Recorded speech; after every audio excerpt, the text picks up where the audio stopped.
He picked up the photograph of Mateo. The boy's eyes seemed to hold a fleeting, terrible knowledge. This was not merely a new case.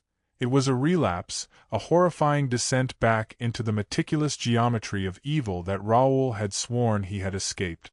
The fear wasn't that the killer was free. The fear was that the killing had become systemic, less a man and more a modus operandi, a whisper of dread passed on to receptive souls. They were walking into an area where reality had already been warped by relentless, structured malice. The tunnel, he knew, was waiting, breathing the cold air of inevitable tragedy. Raoul's boots crunched on the loose gravel of the abandoned railbed. The air, heavy and stagnant, pressed in on them. They were a kilometer past the last house, surrounded by the overwhelming green silence of the jungle, where sunlight struggled to penetrate.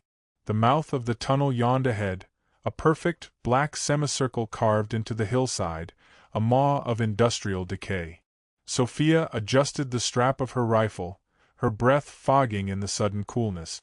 The air here smelled metallic, not just of rust, but of something deeper, mineral and disturbing. They entered the darkness. Raoul flipped on his tactical flashlight. The beam cut through the gloom, illuminating the slick, wet walls. Water dripped relentlessly, mimicking the sound of soft, hesitant footsteps. The old railway sleepers lay rotting beneath their feet, tripping hazards that magnified the sense of vulnerability. This was the landscape of the beast, the hidden places where infrastructure met neglect, providing the perfect stage for calculated horror.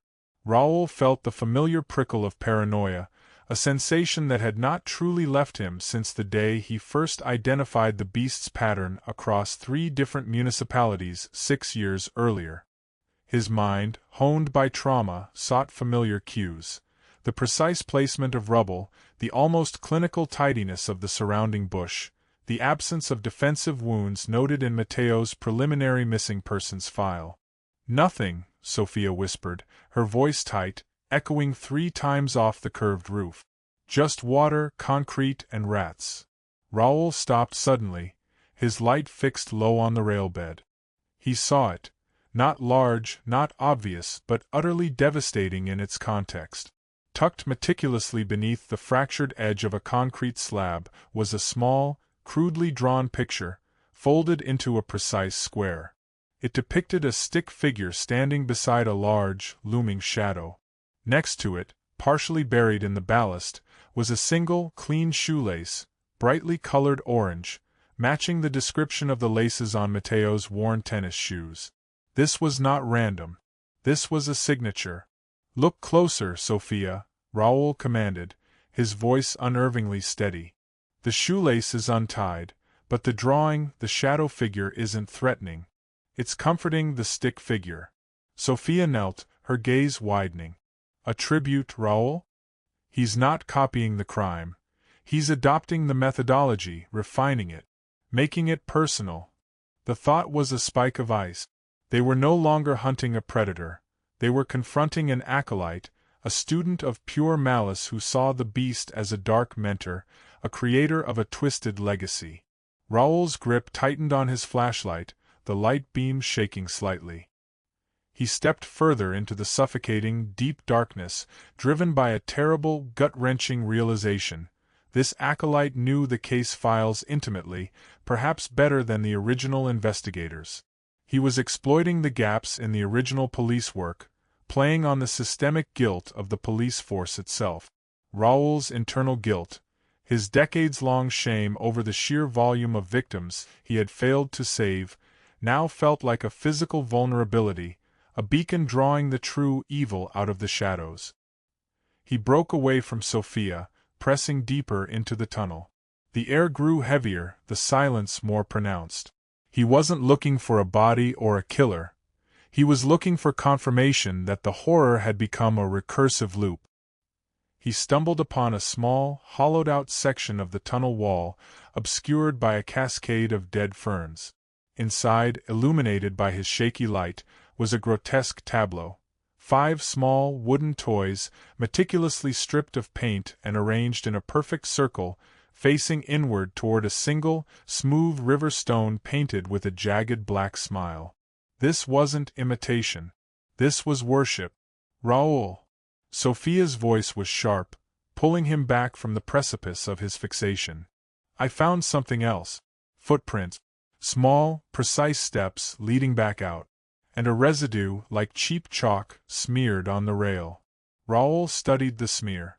It was white, powdery, and smelled faintly sweet, the same sedative used by the original beast to incapacitate his victims. The discovery sent a primal wave of nausea through him. The perpetrator had been here, likely watching them enter the tunnel, leaving the evidence with cruel patience. The methodical nature of the new killer suggested a complete lack of impulse, a terrifying dedication to the blueprint of terror. Raoul felt the walls closing in, the tunnel transforming from a physical structure into a psychological trap mirroring the deep recesses of his own tormented mind.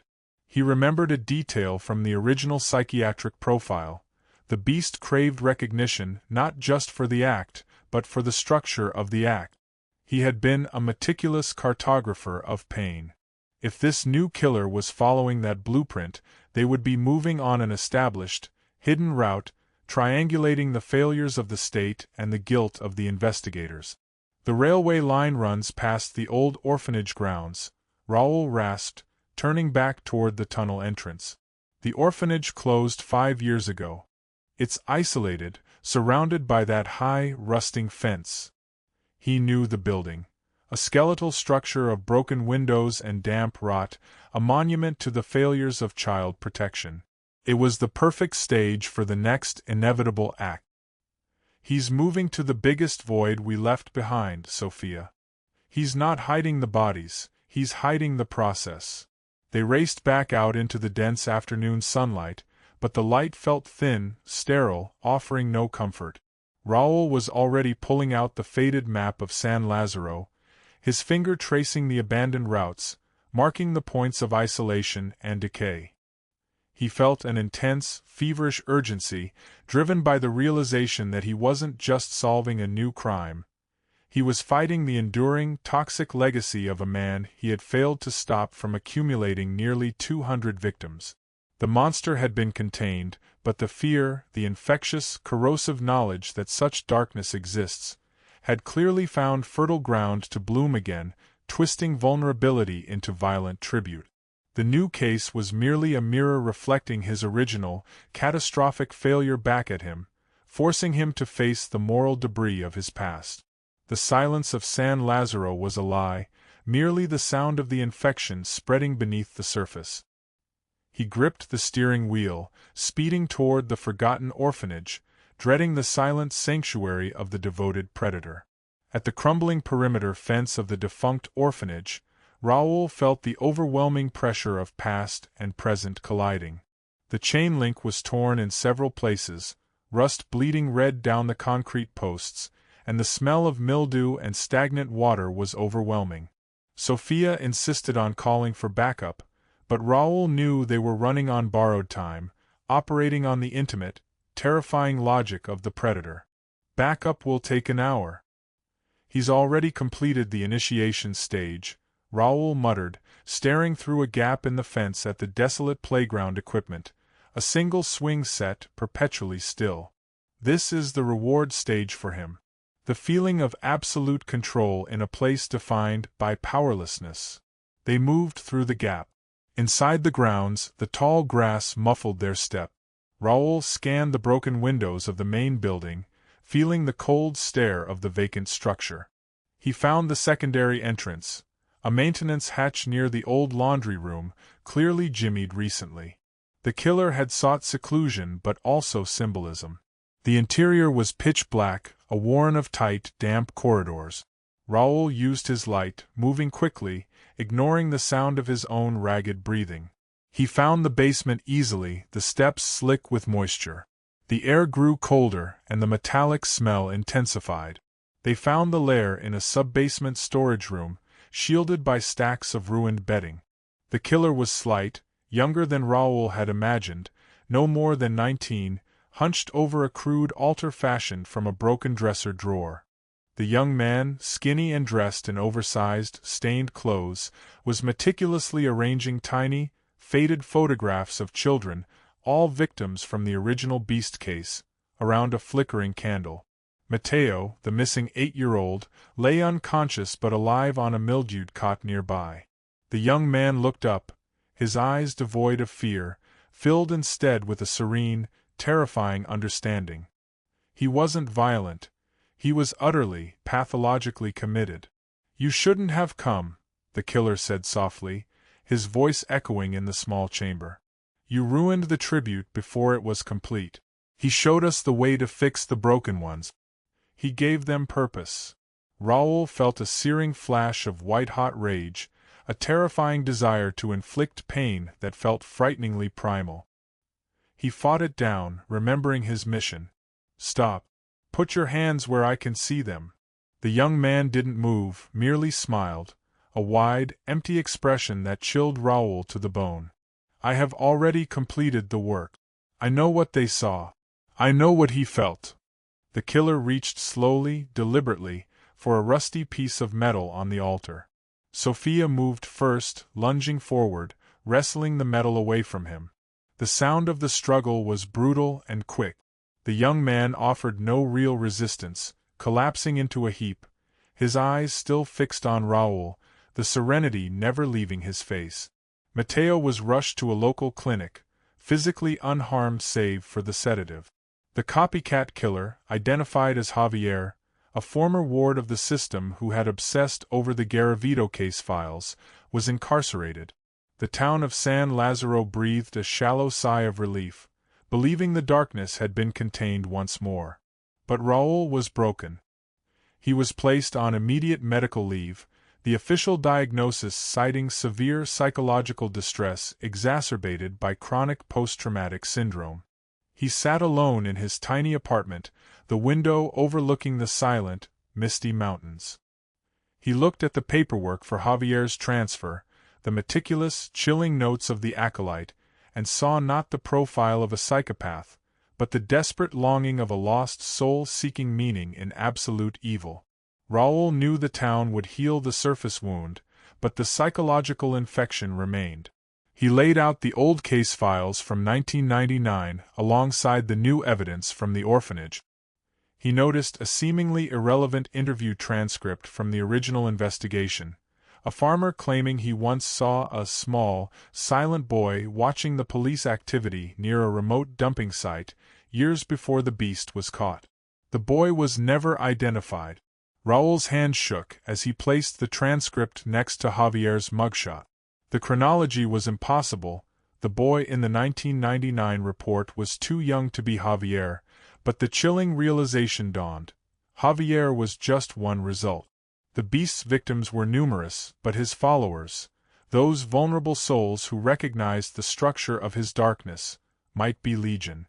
Raoul was left not with resolution, but with the paralyzing certainty that he had only exposed a single, small outgrowth of a massive, subterranean root system of cruelty, and that the silence in the valley was merely the pause between the terror's manifestations. The true legacy of the beast was not his prison sentence, but the terrible, contagious idea he left behind, waiting for the next receptive void to fill. Raoul sat rigidly in the sterile quiet of his temporary apartment, the scent of fresh paint battling the deeper, inescapable odor of rust and damp earth clinging to his jacket. The medical leave was official, a bureaucratic attempt to quarantine the corrosive knowledge he now carried. They had neutralized Javier, but the victory felt less like closure and more like the sealing of a pressurized chamber, the force inside only temporarily contained. The young acolyte's serene gaze, his chilling devotion to a blueprint of cruelty, remained imprinted on Raoul's mind, a terrifying testament to how easily profound neglect could be metabolized into monstrous purpose. Javier had not committed a crime of passion.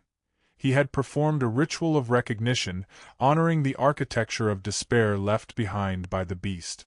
The town of San Lazaro offered a collective, shallow exhale, ready to plaster over the latest wound with relief and forgetfulness.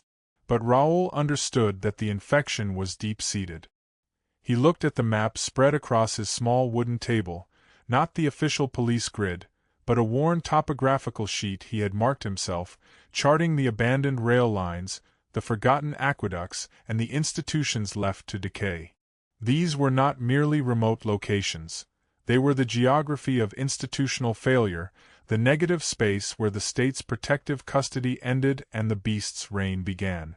Javier had found his dark meaning in the very places society had deemed irrelevant.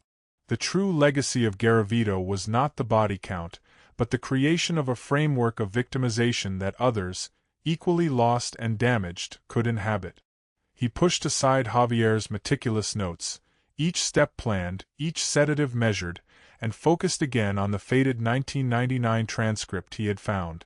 The brief mention of the unidentifiable, small, silent boy observed watching the police activity near the original dump sites. That boy had carried the secret of the beast's movements, absorbing the procedural failures and the hidden routes. Raúl was now haunted by the certainty that Javier was not the first ghost to emerge from that initial, catastrophic investigation. How many other silent boys, now men, had observed, learned, and filed away the terrible efficiency of structured malice? The fear solidified into a philosophical dread. Raúl realized the hunt for the killer was a futile endeavor if the system perpetually manufactured the conditions for his return. He hadn't been tracking a human predator. He had been chasing the inevitable manifestation of societal abandonment. The beast was less a single entity and more a perennial, self-replicating algorithm of cruelty, sustained by indifference and the deep, silent shame of communities unwilling to face their brokenness. Raúl carefully rolled up the topographical map, the pencil marks tracing routes of terror now tucked away.